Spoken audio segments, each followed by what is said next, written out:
I am Quantum Hatter, the voice of Quincy, and this is Secrets of Salonia, this time on SOS. And that's what you undead heathens get for attempting to come against the Inquisition. Zergo does see things not moving towards the caravan, but definitely lurking, watching the caravan. I don't like that these great big things are following us. I'm just a little fella. All three of the ghoul clots are defeated. That would be the end of combat. What's everybody doing now? Getting far away from those. Quincy's just gonna stand victoriously above the clots in his normal pose. He's gonna reenact this whole like short speech of, and that's what you undead heathens get for attempting to come against the Inquisition. Ergo's gonna take his tinderbox out and just start lighting these clumps of corpses on fire. Yeah, I'm gonna head back to Dr. Moby and see if he's made any new discoveries with the remains. Before everybody disperses from this general area, Quincy would like to go and attempt to give each and every person here a hearty handshake and just like a very like joyful hello. Just he's gonna probably Norbert first because he knows him a little bit more than everybody else, and just like, yeah, that was your arrow that hit that thing in the spine, right? Maybe. Well, it was a good aim on you there, and just a hearty handshake for you. And going over to Jonik and be like, you had some healing capabilities there, didn't you? Yeah, yes. Do you have any more than what you've used? Unfortunately, not right now. No.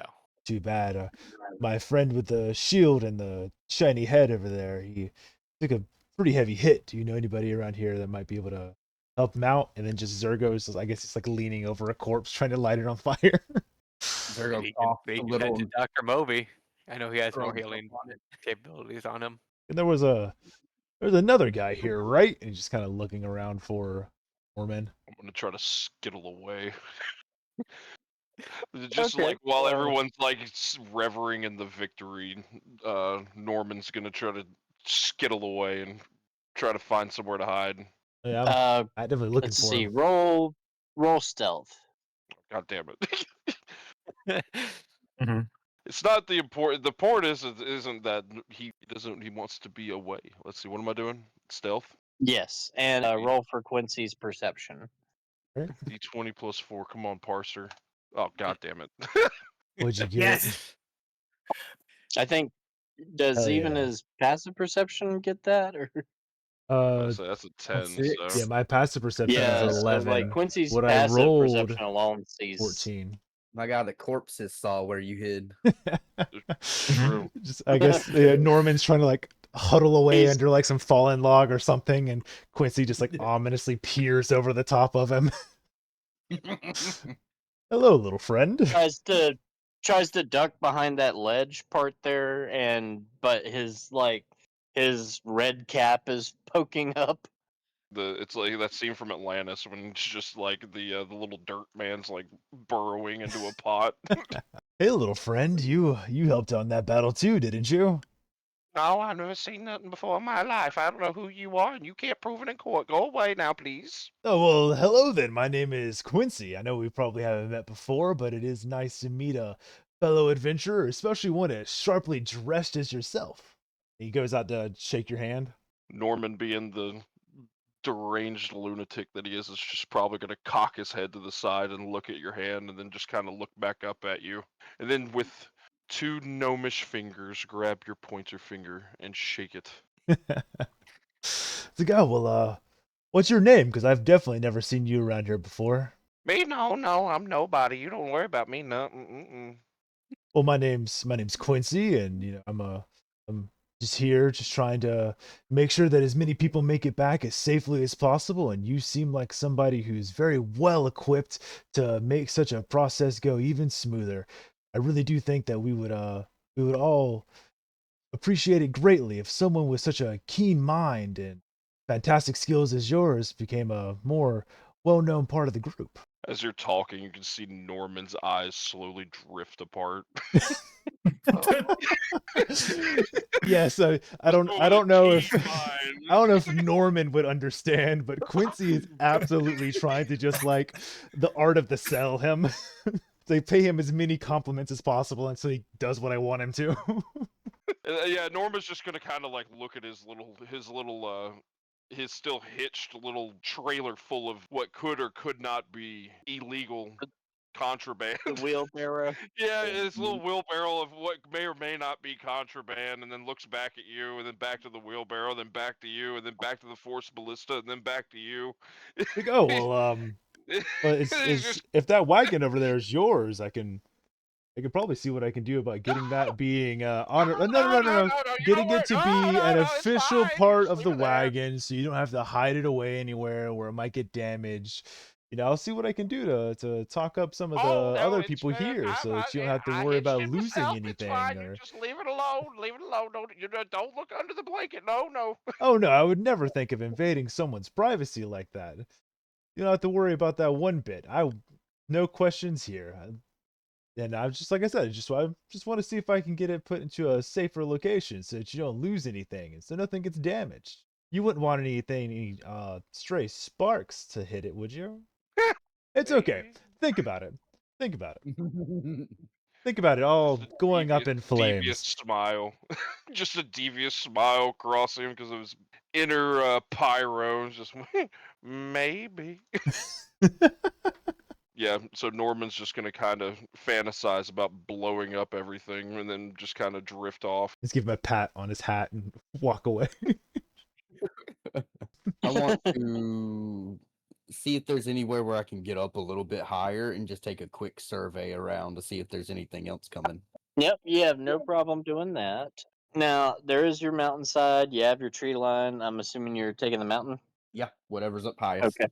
Definitely the mountain. And you don't even have to full scale the mountain to do it. Yeah, I was gonna say I don't want to get too far away, but just up Give higher. Where give me 2 perception rolls. all right, give me just a second.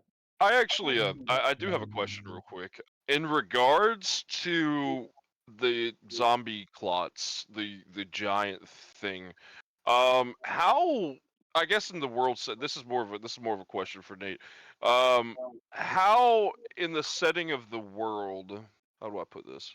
How like well known is necromancy? Because I mean, we know that traveling on this road that people go missing all the time. We know with the plague affecting the cities that death is like a known thing. So I guess one of the questions about this is that would we, when we see the zombiclots like or the zombie boys, when we see these ghoul monstrosities, this would be innately known that that can't be normal. But would there be like a passive or like an understanding that yes, this isn't normal, not because it's a fact that it's a zombie, but it's like this amalgamation of zombies?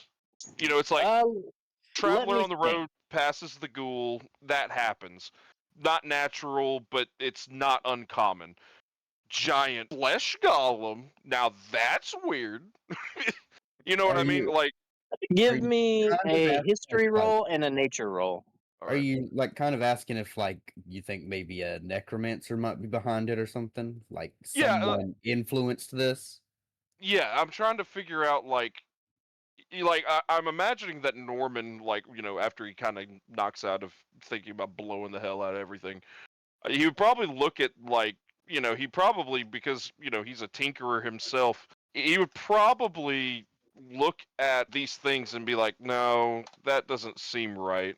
If that makes sense, like it's like why I guess what I'm trying to say is like ghouls, that's supernatural. Yes, that's a, but at the same time it might be uncommon, but it's not unheard of.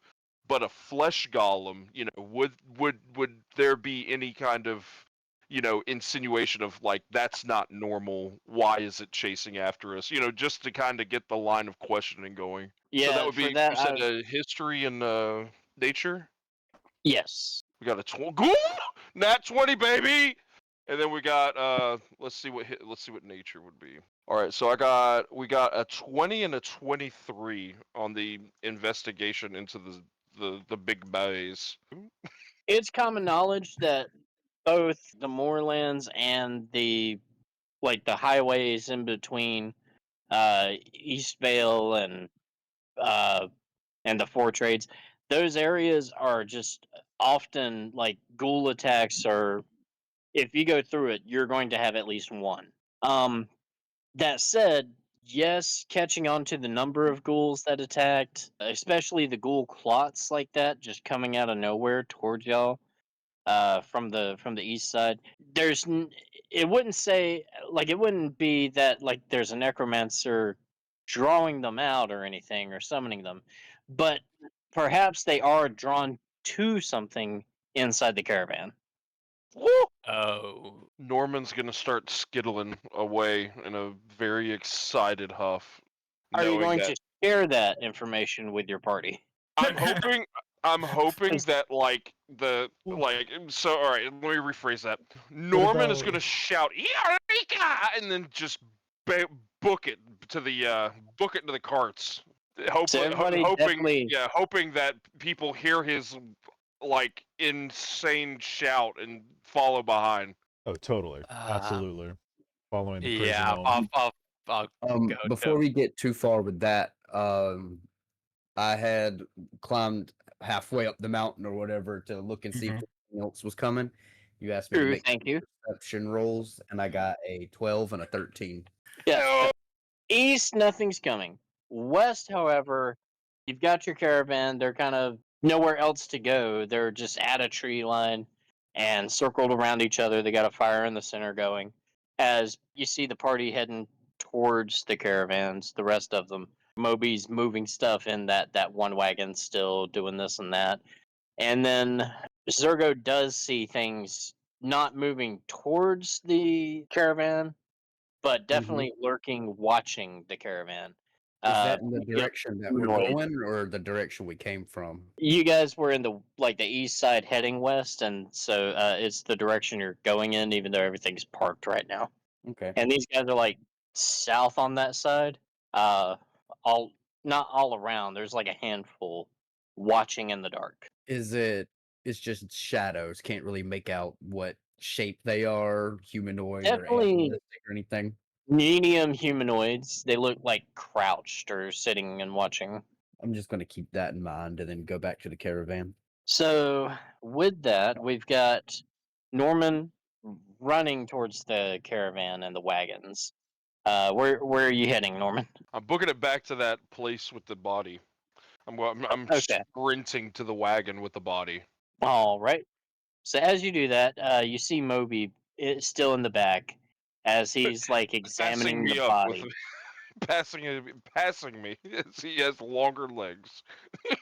Well, No, uh, I'm just kidding. Dr. Moby had been in the back of this wagon the entire time. And so like right now he's on his knees and you hear squelching as like his like bicep long rubber gloves are just deep inside that box. And he's like moving stuff going, "Nope, this doesn't make sense. Yep, that's where that should be, but why is this huh?" Like mumbling like that to himself through his plague doctor mask. He doesn't even Norman seem to pay attention as you like get to that part of the wagon. Norman is just going to peer over his shoulder, softly letting his breath caress the ear holes of his gas mask as he feverishly watches the doctor work, All right, clearly with invading that, his privacy. he like Clearly moves invading his over. personal space.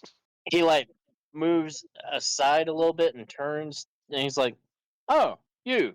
Can I help you?" I think that the body brought the big ones, Norman will say ominously, waiting for a reaction, waiting to see Hmm. their doctor's discovery is. You're saying that this here is drawing in more of the ghouls? Well, when's the last time you went on a caravan and all these things was attacking?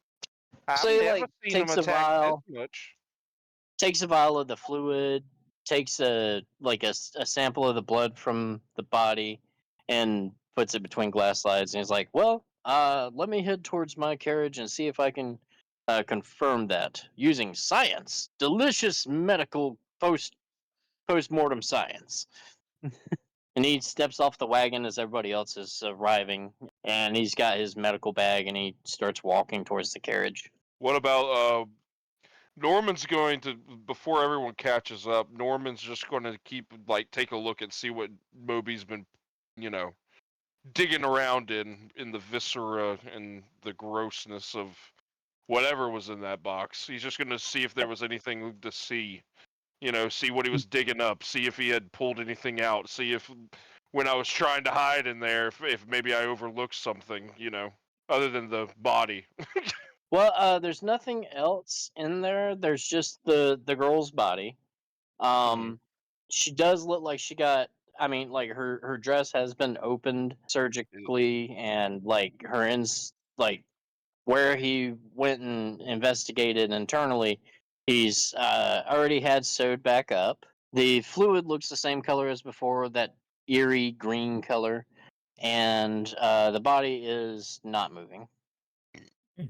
There's not like a jewelry or anything that would be prominent. There is jewelry on the body. That's what I would assume. If there's any kind of ominous. Not saying that so if Moby's looking at the body and trying to find some kind of biological means of what's going on, of the story behind it, I feel like Norman, being a tinkerer, would be looking for other kinds of, whether it be like a medallion or like a magically imbued necklace or something like that, something to tell the story of why the body's there to begin with. I'm really. Does he have the spell detect magic or identify? Dancing lights, prestidigitation. No, we don't. No, we don't. All right. Give me an investigation roll. Investigation +5. God damn. Norman Nice. is an insightful little bastard. Except no, he's not, because he got a fucking 10. You failed me, Norman. But anyway, that's all I got. She does have a pair of earrings on, golden framework with like blue, we'll say sapphire jewels inside. The front of her dress has silver metalwork with blue sapphires on the torso of the dress. Moby cut alongside and underneath those parts, but though they're still intact on the dress. In her hair, she's wearing two two dark blue flowers. Okay. I think Norman would just yoink the necklace or yoink the earrings and call it a day. Okay, is he Ooh, snatching them shiny. out or No, he would just pull. He would just probably just pull them out, not wanting to mess up the delicate jewelry. so he doesn't like pull it out of the ear, like he removes it instead of tearing the earlobes? Yeah. Okay. He don't want nothing gross on his brand new earrings. I would say everybody arrives at the caravan. Y'all can see that Norman's in the wagon, and Moby has just stepped out as he's got his medical bag, sees you guys. He gives like a single like two-fingered wave, and then walks on towards his carriage. And he does say, Jonick, if you'd care to help me, I've got some things I'd like to confirm. Certainly, Doctor. I'll help you with them. Yeah, I would just check with Norman, see what sort of things he may have found out, see if he's willing to tell me. All right. Norman, give me a quick sleight of hand. Let's play it against Quincy's initiative roll. Never mind. Quincy does 20. see as. Damn it, what a Nat waste of 20. a nat 20 for you to just be like, yeah, you see it. Oh yeah, no, I accidentally pressed enter with my fat sausage fingers. What am I doing? Oh, Sleight of okay. hand. Sleight of hand, yeah. Yeah, because I had a D. Yeah, because I have a D4, or I have a +4. So Okay. so 12. So he saw it anyway. Well, that'll depend on his initiative roll. I got a nat 20 +3, 23. Oh, Oh yep, yeah. okay. That's where that nat 20 was. I'm sorry. That's all good. Yeah, I didn't know where that So was. just as you step onto the wagon, you see Norman pocketing two earrings into his satchel. Hey, buddy, did you find anything cool? I found these shiny earrings in that little girl's body. Oh, I that's don't like that these great big things are following us. I'm just a little fella, and I want to figure out why they're chasing after us. all right, Mr. Norman. That's a fantastic find you've made, and I'm, I think those earrings are actually going to be very well kept in your possession. Just kind of like giving him Not very visual compliments and inquisition of him. no, no. Quincy would then take a look at the body itself. Quincy's more interested in the living people more so than any corpses. But yes, he's gonna take a look at the girl's body because you remember he tried to take an examining look before running off to fight the clots. So he's gonna Hold on, try wait and a minute. see. Doesn't Quincy have detect magic? Yes, Okay. All right. Wait. Would I have? This might. I don't want to metagame it, but it's all good. That's what I was fixing to do. Well, I was gonna say I would if Norman knew that Quincy had detect magic, because I don't think that was actually explicitly discussed. I think that was kind of like a under the coat kind of thing, like a hidden away. Yeah. I feel like Yeah. that would be metagaming at this point. Okay, Yeah. that's fine. That's fine. I just didn't know with him seeing me put the earrings in my pocket if he would have detected that. Well, I'm more or less trying to get basically between Norman and the body at this point to then Oh use yeah. the detect magic to see if anything has like adjusted because Quincy did take a examining look at the body and use the detect magic before. So now I'm just wanting to basically do that again and like cross analyze that information. Oh yeah, no. I mean, I'm not trying to. I just literally, if I'm trying to say like, I'm not trying to metagame it, but I'm like, if these are magic earrings, you can have them.